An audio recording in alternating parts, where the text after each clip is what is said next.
The silence in the room was the kind that had weight. It pressed in on the ears, a thick, woolen blanket of quiet. 6 children sat on the soft gray carpet, their small bodies arranged in a perfect hexagon. In the center, a vibrant pile of wooden blocks, sharp-edged cubes, cylinders, and pyramids in stark black and white. Dr. Eris Thorne watched from his chair, his pen hovering over a notepad. This was the sanctum, he called it. His purpose-built observation room, the heart of his life's work. In the center of the hexagon sat Lily. His Lily. Her dark hair was cut in a neat bob, her face a placid, unreadable mask. Like the others, she had never cried, not at birth, not when she fell, not once. She was one of the silent, the global phenomenon the media had sensationalized and terrified parents whispered about. But Eris saw a beauty in it, a new step, an evolution. He watched their hands, that's where the language was. A girl named Maya reached for a white cube. Across the circle, without looking up, a boy named Samuel reached for a black cylinder. Their hands moved with an unnerving, fluid synchronicity, like dancers who had rehearsed a piece for 1,000 years. Block stacked upon block. A tower began to rise, an intricate monochrome spire. There was no hesitation, no childish fumbling, just purpose. Eris leaned forward, a knot tightening in his stomach. He'd seen them build before, but this was different. The speed, the flawless coordination, it was impossible. 5 children, 5 different points of origin, building one single, complex thought. His gaze flickered to the observation window, to his assistant, Dr. Finch, who gave him a reassuring nod. Eris tried to smile back. He felt a bead of sweat trace a path down his temple. He was tired. Months of grant proposals, late-night analysis, the constant pressure from a world that wanted to label these children as broken. He looked back at the tower. It was a marvel of intuitive physics, a delicate lattice of impossible balances. Lily's small hand reached for the final piece, a single black pyramid. She placed it on the apex. The moment it settled, a tremor ran through the floor, not an earthquake. A low, resonant hum that seemed to vibrate in Eris's bones. The children froze, all of them, and then, in perfect, silent unison, they turned their heads and looked directly at him. 6 pairs of eyes, all identical in their flat, analytical calm. They weren't seeing a man, they were seeing a variable, an obstacle. The tower, without a single block shifting out of place, collapsed into a neat pile in the center of the circle.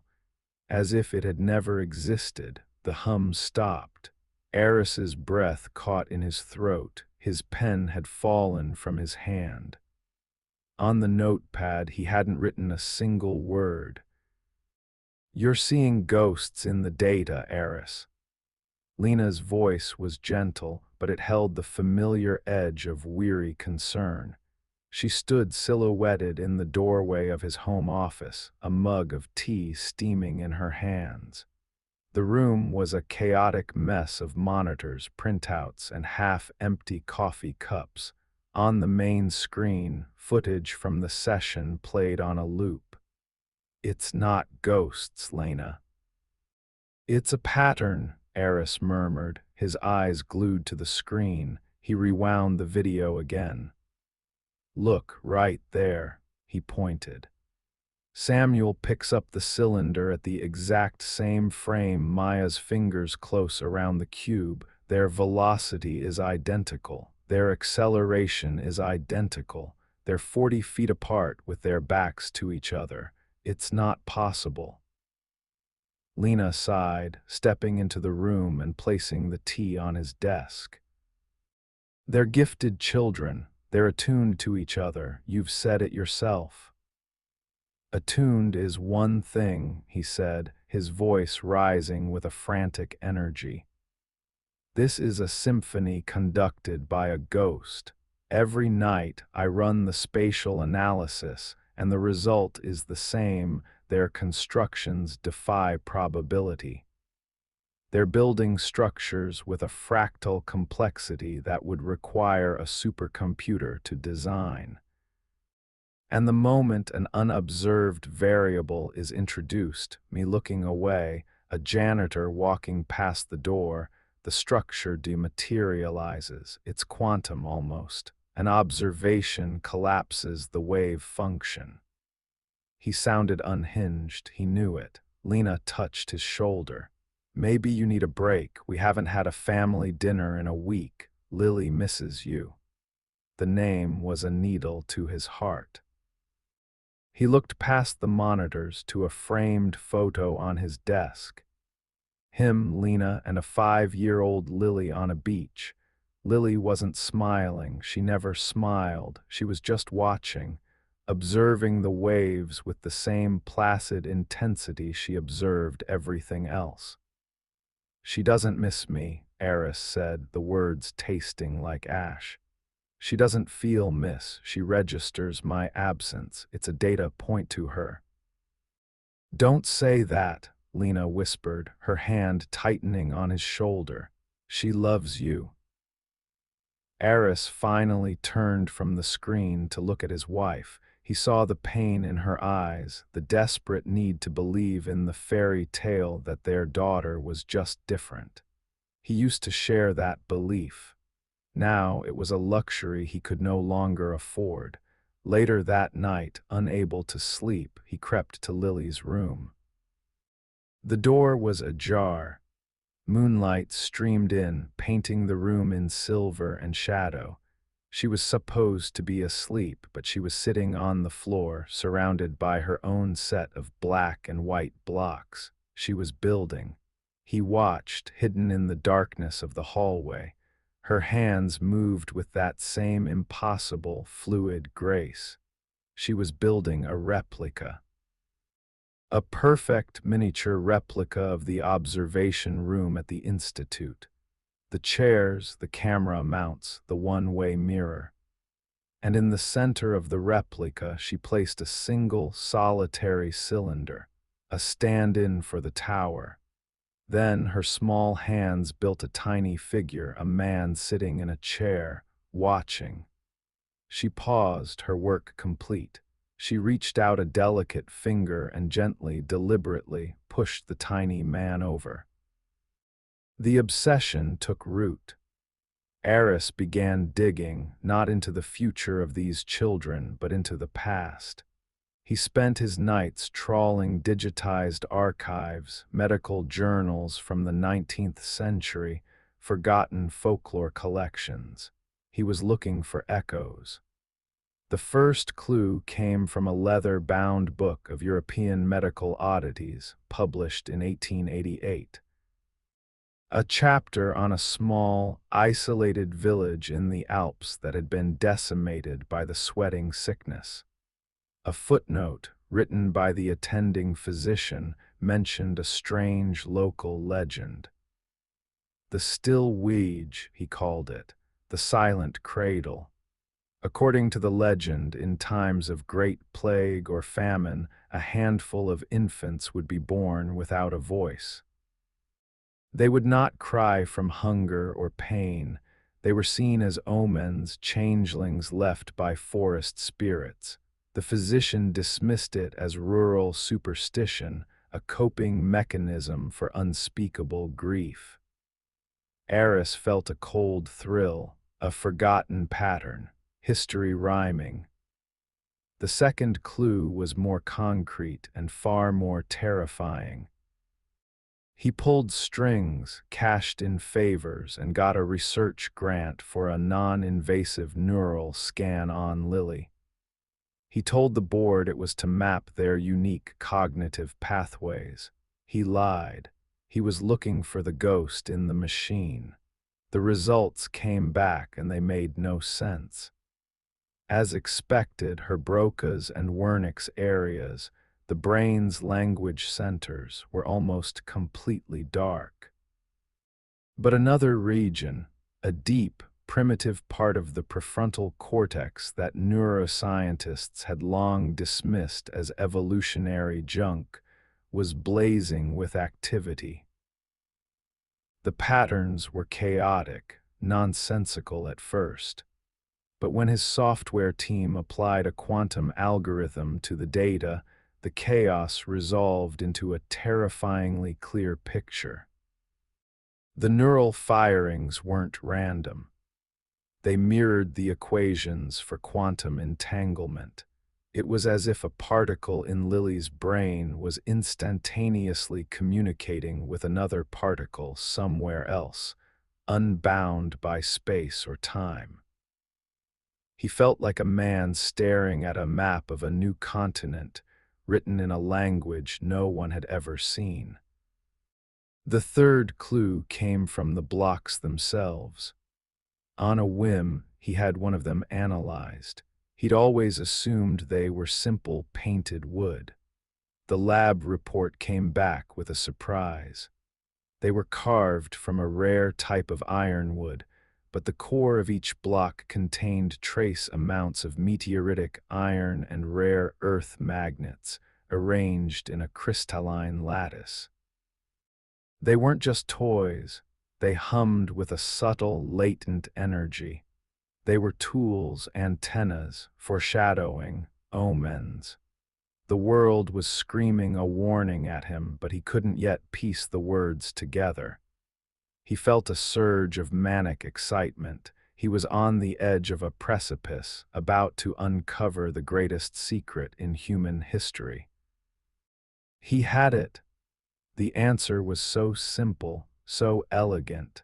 The blocks, with their metallic cores, were acting as psychotronic amplifiers. The children were using them to generate and receive ultra-low frequency sound waves, a form of infrasound communication below the threshold of human hearing.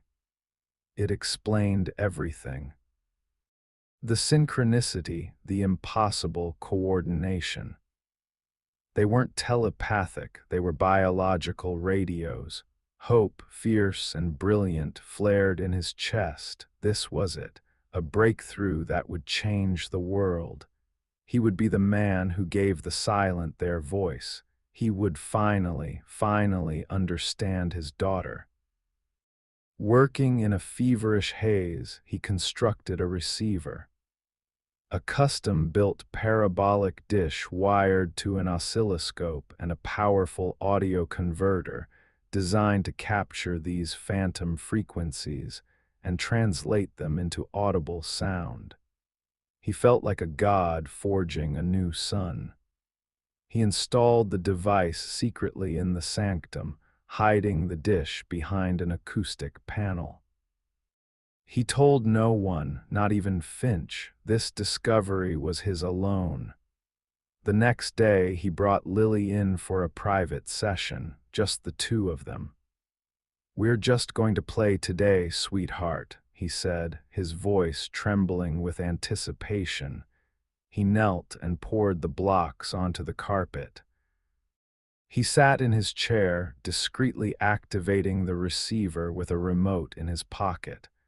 A low hiss emanated from the earpiece he wore, static. Lily began to build. Her movements were slow, deliberate. She placed a white cube, then a black one, another white, a simple pattern. On the oscilloscope, a clean sine wave appeared. A signal. Eris's heart hammered against his ribs. He was listening in. He was hearing her thoughts. He leaned forward, whispering, "What are you building, Lily?" She didn't look up. She placed another block, a black cylinder. The sine wave on the scope spiked, and a new sound crackled in his ear. It wasn't a voice, it was a single, clear musical note, a pure C sharp. He laughed, a giddy, breathless sound. It was a language of pure mathematics, music. Of course, why had he never seen it? He felt a surge of paternal pride so powerful it almost brought him to tears. "It's beautiful, Lily," he whispered. "It's all so beautiful." He watched her, his brilliant, silent daughter, as she continued to build, her creation growing more complex, and in his ear the notes formed a simple, haunting melody, a lullaby his own mother used to sing to him. For the first time in years, Eris Thorne felt like he had everything under control. The group session was the next day.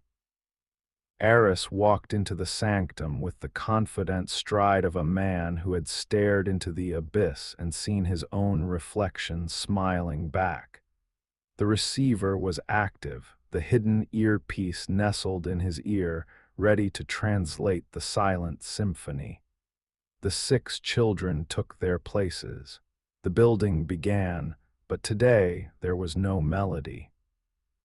The moment their hands touched the first blocks, the earpiece erupted with a sound that ripped through Eris's skull.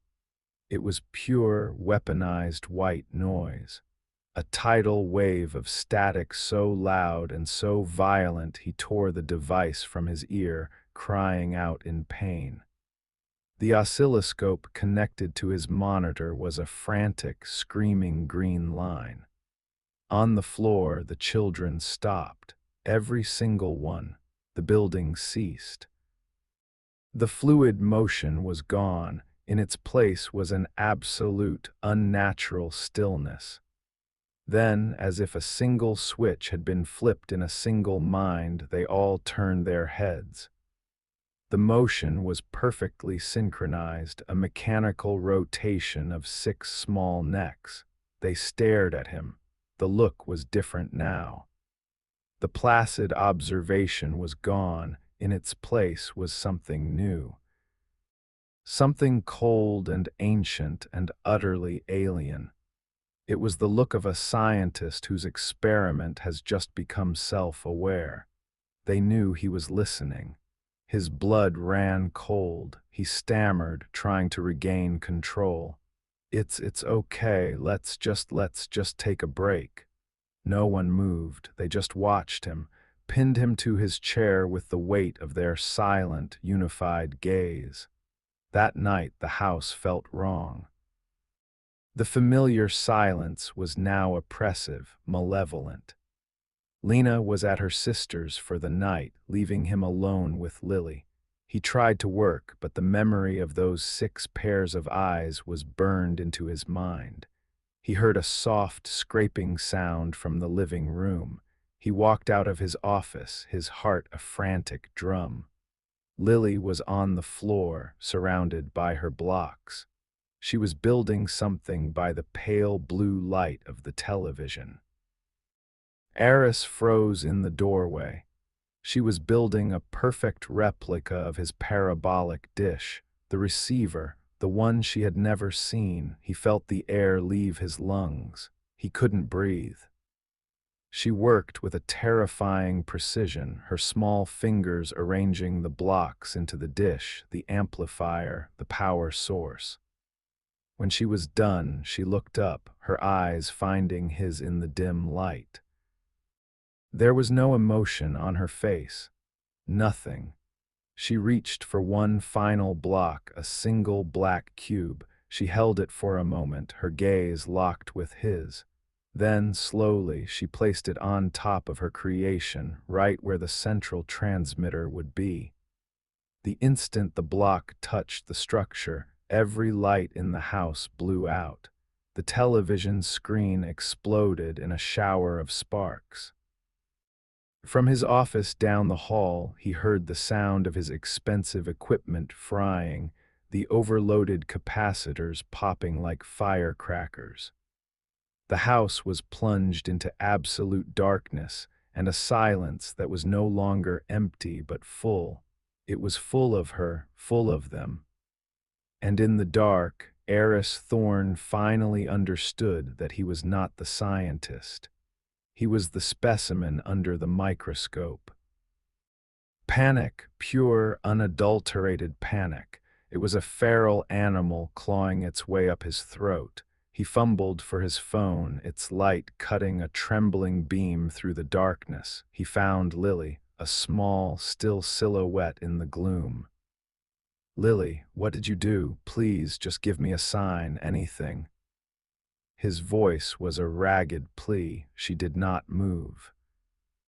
Rage, born of terror, surged through him. He lunged forward and swept his arm across her construction, sending the blocks scattering across the floor with a series of sharp, wooden clacks. He was screaming now, incoherent words of desperation. He grabbed his daughter by the shoulders, his grip too tight. "Talk to me ! Damn you, just make a sound !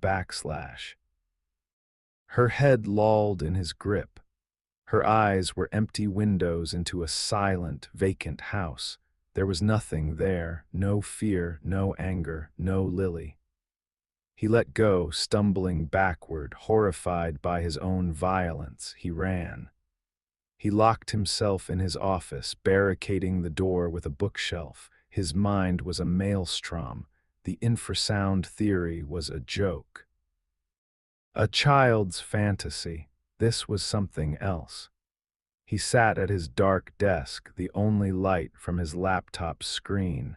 He pulled up his research, his fingers flying across the keyboard, the still Ouija, the quantum entanglement scans, the meteoritic iron in the blocks. They were all pieces of a puzzle he had been too arrogant, too hopeful to solve. It wasn't a signal they were sending. They were the signal. The consciousness wasn't passing between them. It was a single entity residing in multiple places at once. Not an invasion from the stars, but an awakening from within. A dormant operating system rebooting inside the human machine. His blood turned to ice. On another monitor, he had his half-finished family tree, a project he'd started for Lily to show her where she came from. His eyes fell on a name. His great-grandmother, Ilara. He clicked open the notes he'd taken from an old family Bible. Ilara Thorne, born 1918, the only infant in her village to survive the Spanish flu. A family story says she never cried as a baby. The other mothers called her a still Ouija child, the words blurred. The screen seemed to rush toward him. It wasn't random. The genetic marker, the retrovirus, the dormant code, it had been in his bloodline all along, passed down from a mother who survived a plague to her children to him. He hadn't just been studying the phenomenon, he had been its carrier. He had passed it to his daughter. His therapy, his blocks, his global research network. He hadn't been helping them, he had been helping it. He had built the network, distributed the calibration tools, and gathered the nodes together. He was the unwitting prophet of a silent, alien god, and he had offered up his own daughter as its messiah. A sob, raw and guttural, tore from his throat. He stumbled out of his office, the barricade crashing to the floor. The house was still dark, still silent. He had to find Lena. He had to warn her. Maybe they could still run. He found her in the living room.